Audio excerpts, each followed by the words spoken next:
Hello everyone, I hope you all are very very fine respected viewers. आज की video में हम English grammar के बेसिक कॉन्सेप्ट्स को समझने वाले हैं। रेस्पेक्टेड व्यूअर्स, अगर आप किसी भी कॉम्पिटिटिव एग्जाम्स की तैयारी कर रहे हैं जैसा कि सीएसएस, पीसीएस, पीएमएस, यूपीएससी या किसी और कॉम्पिटिटिव एग्जाम्स की, तो ये वीडियो आपके लिए है। वीडियो को लास्ट तक लाजमी देखें और अपने फ्रेंड्स के साथ शेयर करें। Now let's start the video. हमारा फर्स्ट टर्म है व्हाट इज़ अ सेंटेंस, यानी सेंटेंस क्या होता है। तो सेंटेंस जो है is a group of words that makes complete sense, यानी सेंटेंस ग्रुप ऑफ वर्ड्स है और वो ग्रुप ऑफ वर्ड्स पास पास आता है और मुकम्मल आपको सेंस दे, उसे सेंटेंस कहते हैं। बेसिक सा एग्जांपल आपके सामने है, she is reading a book. तो आप इस एग्जांपल को ज़रा देख लें, ये ग्रुप ऑफ वर्ड्स हैं और ये जो पास पास आया उन्होंने एक कंप्लीट सेंस दिया कि she is reading a book, कि वो किताब पढ़ रही है। रिस्पेक्टेड व्यूअर्स, ये बहुत आसान था, लेकिन कहानी शुरू होती है टाइप्स ऑफ सेंटेंस से। जब मैं पूछता हूँ सेंटेंस के कितने काइंड्स होते हैं, तो अक्सर स्टूडेंट्स बताते हैं कि सेंटेंस के 5 काइंड्स होते हैं, लेकिन जेन्युइनली सेंटेंस के 4 काइंड्स होते हैं। इंग्लिश लैंग्वेज में सेंटेंस के 4 काइंड्स होते हैं, फिफ्थ भी होता है, वो फोर्थ कैटेगरी का सब पार्ट होता है। चले मैं समझाने की कोशिश करता हूँ। पहले 4 काइंड्स को देख लें। हमारे पास पहला काइंड है असर्टिव सेंटेंस, दूसरा है इंटरोगेटिव सेंटेंस, तीसरा हमारे पास है इम्पेरेटिव सेंटेंस और चौथा है हमारे पास एक्सक्लेमेटरी सेंटेंस। शुरुआत करते हैं असर्टिव सेंटेंस से। सवाल मेरा आपसे है, क्या होता है असर्टिव सेंटेंस? तो आप कहेंगे सर, ये तो सिंपल सेंटेंस होता है जो भी एक स्टेटमेंट देने के लिए हम यूज़ करते हैं। कोई भी आपको इन्फॉर्मेशन देनी है, कोई भी आपको जस्ट ओपिनियन देनी है, तब हम यूज़ करते हैं असर्टिव सेंटेंस। तो असर्टिव सेंटेंस का मतलब है टू गिव इन्फॉर्मेशन, यानी इन्फॉर्मेशन देने के लिए आता है। आपको एक और बात बताता हूँ कि असर्टिव सेंटेंस में जो असर्ट वर्ड लिखा हुआ है, इसका मतलब होता है अपनी बात को कहना। रिस्पेक्टेड व्यूअर्स, असर्टिव सेंटेंस की 2 कैटेगरी होती है। एक को हम बोलते हैं अफर्मेटिव सेंटेंस और दूसरे को हम बोलते हैं नेगेटिव सेंटेंस। अगर हम अफर्मेटिव की स्ट्रक्चर की बात कर लें, तो subject, helping verb plus main verb plus object. Example है ही प्लेज फुटबॉल, यानी वो फुटबॉल खेलता है। अब अगर हम नेगेटिव की स्ट्रक्चर की बात कर ले, तो subject plus helping verb plus not plus main verb plus object. और एग्जांपल सेंटेंस है he does not play football. एक-एक एग्जाम्पल लिया हुआ है कि वो फुटबॉल खेलता है, वो फुटबॉल नहीं खेलता। कोई आपसे पूछे कि ये कौन-सा सेंटेंस है, कि वो फुटबॉल खेलता है, तो आपने कहना है सर ये असर्टिव सेंटेंस है। असर्टिव में ये अफर्मेटिव सेंटेंस है। और अगर कोई आपसे पूछे कि he does not play football, ये कौन-सा सेंटेंस है, तो आपने बताना है सर ये असर्टिव सेंटेंस है और असर्टिव सेंटेंस में ये नेगेटिव कैटेगरी है। क्लियर हो गई बात? अब हम आते हैं दूसरी कैटेगरी की तरफ, जिसका नाम है इंटरोगेटिव सेंटेंस। नाम से तो आपको बहुत इजी लग रहे होंगे कि सर इंटरोगेटिव सेंटेंसेस ऐसे सेंटेंसेस होते हैं जो क्वेश्चन पूछने के लिए इस्तेमाल होते हैं। तो कहानी शुरू होती है यहाँ से हमारी। इंटरोगेटिव सेंटेंसेस में हमारे पास बहुत सा ऐसी कैटेगरी होती है जो हमने ढंग से नहीं पढ़ी होती। चलो हम सीखने की कोशिश करते हैं। अगर आपको आती है तो बहुत अच्छी बात है, नहीं आती तो सीखने की कोशिश करते हैं। अभी आप कहोगे सर इंटरोगेटिव सेंटेंसेस बहुत इजी है इंटरोगेट करने के लिए, इंटरोगेट वर्ड से बना है, क्वेश्चन पूछने के लिए यूज़ होते हैं। लेकिन अहम बात यह है कि इंटरोगेटिव सेंटेंसेस की 2 कैटेगरी होती है। एक होती है डायरेक्ट इंटरोगेटिव और दूसरी होती है इनडायरेक्ट इंटरोगेटिव। तो क्या डिफरेंस होता है डायरेक्ट और इनडायरेक्ट इंटरोगेटिव में? बहुत सिंपल आंसर है कि डायरेक्ट इंटरोगेटिव सेंटेंसेस ऐसे इंटरोगेटिव्स होते हैं जो सीधा क्वेश्चन पूछने के लिए यूज़ होते हैं। For example what is her name. और डायरेक्ट इंटरोगेटिव्स ऐसे इंटरोगेटिव्स होते हैं जो सीधा क्वेश्चन की फॉर्म में नहीं होते, अपने पहले एक सिंपल स्ट्रक्चर लाते हैं, फिर क्वेश्चन पूछते हैं। जैसा कि I want to know what her name is. अब हम इसको थोड़ा और डिटेल से पढ़ते हैं, क्योंकि यहाँ से एरर की पॉसिबिलिटी बहुत बहुत ज़्यादा बनती है। तो सबसे पहले बात करते हैं डायरेक्ट इंटरोगेटिव्स की। ये वो वाले इंटरोगेटिव्स थे जो सीधा क्वेश्चन वाले की फॉर्म में थे। इसकी भी और कैटेगरीज़ होती है। पहली कैटेगरीज़ होती है येस और नो वाले क्वेश्चंस और दूसरी कैटेगरीज़ होती है डब्ल्यूएच क्वेश्चंस। सर क्या डिफरेंस है येस और नो वाले क्वेश्चंस और डब्ल्यूएच क्वेश्चंस में? सो येस नो वाले क्वेश्चंस ऐसे सेंटेंसेस होते हैं जिनकी शुरुआत हेल्पिंग वर्ब से होती है। Helping verbs like is, are, am, was, were, has, have, had, etc. और डब्ल्यूएच क्वेश्चन वाले सेंटेंसेस ऐसे सेंटेंसेस होते हैं जिनकी शुरुआत डब्ल्यूएच वाले वर्ड से होती है। क्या इतनी बात समझ आ गई? अब हम अगर यस और नो वाले क्वेश्चंस की बात कर ले, इसकी स्ट्रक्चर की बात कर ले, तो सबसे पहले हेल्पिंग वर्ब, फिर सब्जेक्ट, फिर मेन वर्ब, फिर ऑब्जेक्ट। इस तरह एग्जांपल सेंटेंस है, are you going to Lahore. एक तो ये सेंटेंसेस हेल्पिंग वर्ब से स्टार्ट हुई, और दूसरा इन सेंटेंसेस का जवाब यस और नो में होता है। अगर हम डब्ल्यू एच क्वेश्चंस की बात कर ले, तो उनकी स्टार्ट होती है डब्ल्यू एच वर्ड से, फिर हेल्पिंग वर्ब होती है, फिर सब्जेक्ट होती है, फिर मेन वर्ब होती है, और फिर ऑब्जेक्ट होता है। इस तरह एग्जांपल सेंटेंस है, why are you going to Lahore. इसका जवाब हाँ या ना में हम नहीं दे सकते।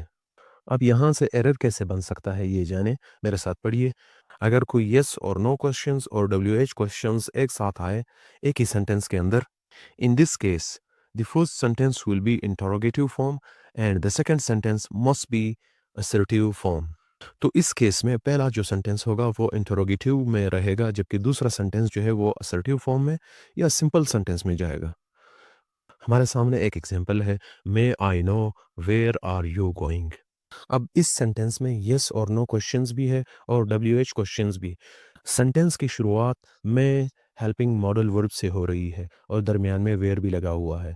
जब यस और नो क्वेश्चंस और डब्ल्यू एच क्वेश्चंस एक साथ आते हैं एक सेंटेंस के अंदर, तो जो पहला सेंटेंस होता है वो इंटरोगेटिव फॉर्म में रहेगा, लेकिन जो दूसरा सेंटेंस होता है वो असर्टिव फॉर्म में आता है, लेकिन यहाँ तो इंटरोगेटिव फॉर्म में लिखा हुआ है।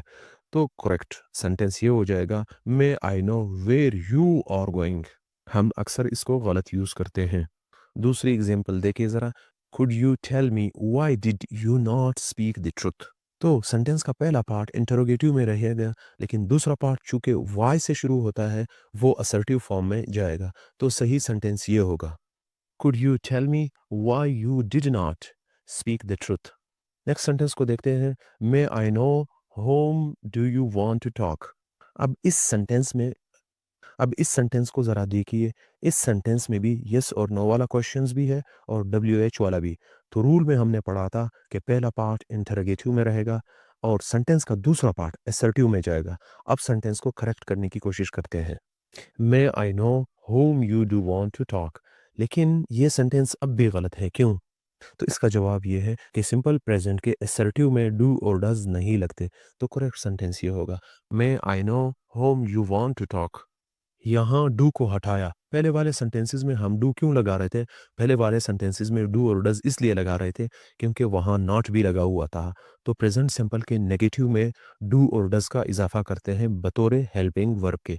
चूंकि इस सेंटेंस में कोई नेगेटिव सेंटेंस नहीं था, इसलिए डू और डज को रिमूव कर दिया। अब हम बात करते हैं इनडायरेक्ट इंटरोगेटिव्स की। ये इससे भी ज़्यादा इंटरेस्टिंग है। एक एग्जांपल मैं आपको रिमाइंड करवाता हूँ, I want to know what your name is. ये इनडायरेक्ट इंटरोगेटिव था। ये डायरेक्ट क्वेश्चंस के फॉर्म में नहीं होते। इन सेंटेंसेस में इंटरोगेटिव सेंटेंस से पहले सिंपल सेंटेंस होता है, बाद में इंटरोगेटिव वाला आता है। अब इसकी सबसे खूबसूरत बात क्या है? सबसे खूबसूरत बात यह है कि indirect interrogatives does not have anything to do with the interrogative structure. यानी इनडायरेक्ट इंटरोगेटिव का इंटरोगेटिव से कोई लेना देना होता ही नहीं। इनका स्ट्रक्चर हमेशा असर्टिव फॉर्म में होता है। Neither helping verb come before the subject nor question marks comes at the end of the sentence. ना हेल्पिंग वर्ब सब्जेक्ट से पहले आता है और ना आखिर में क्वेश्चन मार्क्स लगता है, क्योंकि इंटरोगेटिव से कोई लेना देना ही नहीं। हम कैसे पहचानेंगे ये वाले सेंटेंसेस? तो इसका बहुत आसान सलूशन है। सबसे पहले ये सेंटेंसेस अपने पहले सिंपल सेंटेंस लेके आएगा। आपके सामने दो सेंटेंसेस हैं, he casually inquired how was my health. जब हम इस सेंटेंस को देखते हैं तो हमें मालूम होता है कि ये इनडायरेक्ट इंटरोगेटिव सेंटेंस है। हमें कैसे पता चला कि ये इनडायरेक्ट इंटरोगेटिव है? तो सेंटेंस के पहले पार्ट में एक सिंपल सेंटेंस है, ही कॉजली इंक्वायर्ड, जबकि सेंटेंस का दूसरा पार्ट इंटरोगेटिव सेंटेंस है। तो इस सेंटेंस का तो इंटरोगेटिव से कोई लेना देना ही नहीं होता। ना सब्जेक्ट से पहले हेल्पिंग वर्ब आती है और ना लास्ट में क्वेश्चन मार्क लगता है। यहाँ अगर हम इस सेंटेंस को देख ले, he casually inquired how how was my health, तो यहाँ हेल्पिंग वर्ब पहले लिखी हुई है जबकि सब्जेक्ट बाद में लिखा हुआ है। तो ये रॉन्ग सेंटेंस है। पहले सब्जेक्ट आएगा, बाद में हेल्पिंग वर्ब आएगी। तो करेक्ट सेंटेंस ये होगी, he casually inquired how my health was, और एंड में क्वेश्चन मार्क भी नहीं आएगा। चलिए एक और एग्जांपल को देखते हैं। आई did not understand why did you not call me last night. अब इस सेंटेंस को ज़रा देखिए। पहला पार्ट सिंपल सेंटेंस है, जबकि दूसरे पार्ट में why you did not call मी लिखा हुआ है, जो कि एक इंटरोगेटिव सेंटेंस का स्ट्रक्चर है। जबकि इन सेंटेंसेस का इंटरोगेटिव सेंटेंसेस से कोई लेना देना ही नहीं। सो इसलिए हम सेकंड पार्ट में पहले सब्जेक्ट लाएंगे, बाद में हेल्पिंग वर्ब लाएंगे, तो करेक्ट सेंटेंस होगी I did not understand why you did not call me last night. अब नेक्स्ट एग्जांपल को देखिए। Newton wanted to know why did the apple fall on the ground. अब इस सेंटेंस को ज़रा देखिए। पहला पार्ट तो इस सेंटेंस का सिंपल पार्ट है, जबकि दूसरे पार्ट का इंटरोगेटिव स्ट्रक्चर से कोई लेना देना नहीं। तो पहले सब्जेक्ट, बाद में हेल्पिंग वर्ब आएगा। Newton wanted to know why the apple did fall on the ground. लेकिन ये सेंटेंस अब भी गलत है। एक मर्तबा सिंपल पास्ट के स्ट्रक्चर को ज़रा देखिए कि सिंपल पास्ट सेंटेंसेस में कोई हेल्पिंग वर्ब नहीं आता और वर्ब की सेकंड फॉर्म यूज़ होगी, तो फाल की सेकंड फॉर्म फेल हो जाएगी और करेक्ट सेंटेंस ये होगी Newton wanted to know why the apple fell on the ground. Did को हमने इसलिए हटाया क्योंकि सिंपल पास्ट के सिंपल सेंटेंसेस में कोई हेल्पिंग वर्ब यूज़ नहीं होती, इसलिए हमने डिड को हटाया और सेकंड फॉर्म यूज़ किया। हमारे पास नेक्स्ट एग्जांपल है I asked him why did he call me a fool. तो इस सेंटेंस का पहला पार्ट सिंपल सेंटेंस है, जबकि दूसरे पार्ट में हेल्पिंग वर्ब डिड लगा हुआ है, जो कि इनडायरेक्ट इंटरोगेटिव के स्ट्रक्चर में है ही नहीं। पहले सब्जेक्ट में पहले सब्जेक्ट आएगा, बाद में हेल्पिंग वर्ब आएगा, तो करेक्ट सेंटेंस ये होगी I asked him why he called me a fool. लेकिन ये सेंटेंस अब भी गलत है क्योंकि सिंपल पास्ट में वर्ब की सेकंड फॉर्म यूज़ होती है, तो कॉल फर्स्ट फॉर्म है, कॉल की सेकंड फॉर्म कॉल्ड हो जाएगी, तो सेंटेंस बनेगा I asked him why he called me a fool. अब नेक्स्ट एग्जांपल को देखिए। The teacher asked the intruders who was he and why was he occupying his chair. अब इस सेंटेंस को ज़रा देखिए। पहला पार्ट सिंपल सेंटेंस है, जबकि दूसरे पार्ट में सब्जेक्ट पहले आएगा, बाद में हेल्पिंग वर्ब आएगा, तो ये सेंटेंस बन जाएगा the teacher asked the intruder who he was and why he was occupying his chair. समझ में आया? अगर समझ में नहीं आया तो वीडियो को बार बार देखिए, खुद समझ जाओगे। रिवीजन बहुत ज़रूरी है, जब समझ लो तो नोट्स बनाना अच्छे से। चलो नेक्स्ट कैटेगरी की तरफ। Imperative sentences. एम्पेरेटिव सेंटेंसेस जब कभी आपका दिल चाहता है किसी को रिक्वेस्ट करे, या फिर किसी को ऑर्डर दे, या फिर किसी को कुछ सजेशन दे, तो इस टाइप के सेंटेंसेस में हम एम्पेरेटिव सेंटेंसेस का यूज़ करते हैं। तो इम्पेरेटिव सेंटेंसेस ऐसे सेंटेंसेस होते हैं जिसमें हम किसी को एडवाइस, ऑर्डर या रिक्वेस्ट करते हैं। इन सेंटेंसेस की शुरुआत वर्ब की फर्स्ट फॉर्म से, या डू से, या डू नॉट से, और या लेट से होती है। फॉर एग्जांपल मैं कहता हूँ डू वर्क हार्ड। अब इस सेंटेंस की शुरुआत डू से हुई।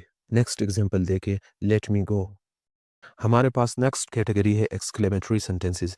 ये जो सेंटेंसेस हैं ये एक्सक्लेम वर्ड से बने हैं। एक्सक्लेम का मतलब होता है अपनी बात को चिल्ला कर कहना, यानी अपनी फीलिंग को सबके सामने कहना। आमतौर पर इन सेंटेंसेस की शुरुआत वर्ड से होती है, या हाउ से होती है, या इंटरजेक्शन से होती है। अब इंटरजेक्शन क्या होते हैं? वो स्ट्रॉन्ग वर्ड्स जो किसी फीलिंग या किसी रिएक्शन को ज़ाहिर करें, इसे इंटरजेक्शन कहते हैं, जैसे कि wow, hurray, oh my God, oh shit. Example है हमारे पास what a movie, hurray, I got selected for the job. इन सेंटेंसेस के एंड में एक्सक्लेमेशन मार्क लाजमी आता है। एक्सक्लेमेटरी सेंटेंसेस की एक और टाइप है जिसे हम ऑब्जेक्टिव सेंटेंसेस कहते हैं। ये अलग सा सेंटेंस है, जानेंगे ये क्या होता है। तो ऑब्जेक्टिव सेंटेंसेस ऐसे सेंटेंसेस होते हैं जिसमें हम किसी को दुआ देने के लिए, किसी के लिए नेक ख्वाहिशात के लिए, या किसी को बद्दुआ देने के लिए, या किसी को बुरा भला कहने के लिए इन सेंटेंसेस का इस्तेमाल होता है। तो हम पहचानेंगे कैसे कि ये ऑब्जेक्टिव सेंटेंसेस है? तो इन सेंटेंसेस की शुरुआत मैं से होती है। एक और अहम बात, ऑब्जेक्टिव सेंटेंस के एंड में आप एक्सक्लेमेटरी मार्क और फुल स्टॉप दोनों लगा सकते हैं। एग्जाम्पल सेंटेंस है may God bless you, may you rot in the hell. कभी कभी हम मे को ड्रॉप भी कर सकते हैं, लेकिन